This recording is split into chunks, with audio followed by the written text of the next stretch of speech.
творчеству Мамут-ага работы у меня появились, наверное, раньше, чем другие. И вот однажды мне с Евпатории коллекционер Володя Казас, грек, Караим, вернее, он сейчас уже раметли, звонит, говорит: ты любишь, говорит, примитив, авангард, говорит, у меня есть одна работа, вот приедь, посмотри, может, тебя заинтересует. И вот я к нему поехал, посмотрел, Мамута Чорлыда, я сразу узнаю, он не подписанный был, я его сразу узнал.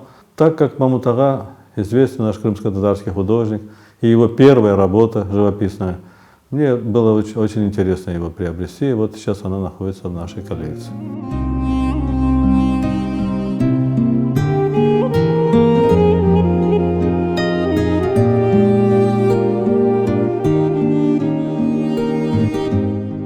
Ну, можно сказать, что это первая моя картина.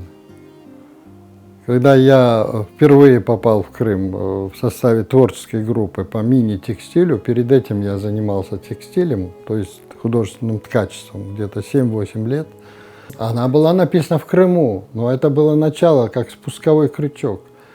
Мои начало живописи, потому что перед этим я занимался только как художественным текстилем. Я ткал гобелены, я делал текстильные композиции из разных видов материалов.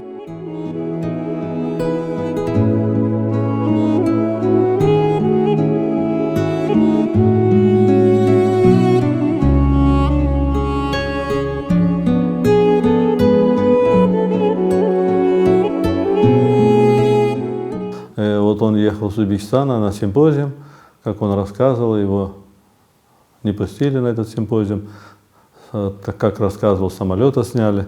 Ну, в общем, он добился каким-то этим, все равно приехал на этот симпозиум. И вот под этим впечатлением, вот там в этой работе видно облака такие серые, тревожный такой Гурзов.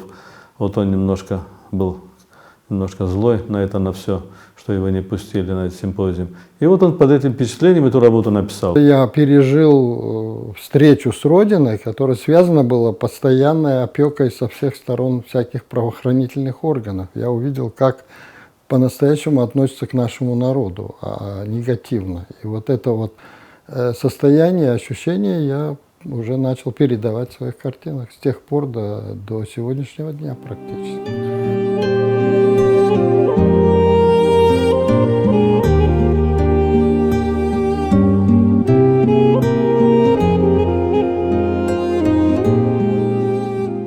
Дело в том, что она в начале 90-х, я не помню, куда они все ушли, это одна единственная была, по-моему, у меня на руках, или я не знаю, может, еще что-то есть. Но, то есть это было очень трудное время, когда нужно было строить дом, мне в тяжелейших условиях удалось построить дом.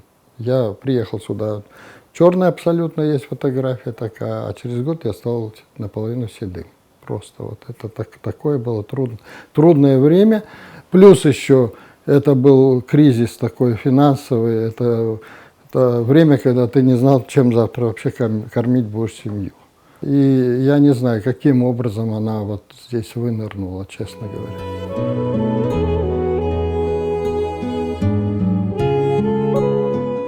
Ну, он очень удивился, конечно, обрадовался он. Сам удивился бы. Что, как она с тех времен, как она оказалась?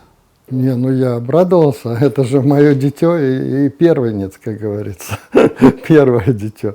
То есть, а ему повезло вот такого значения работу где-то приобрести у какого-то антиквара.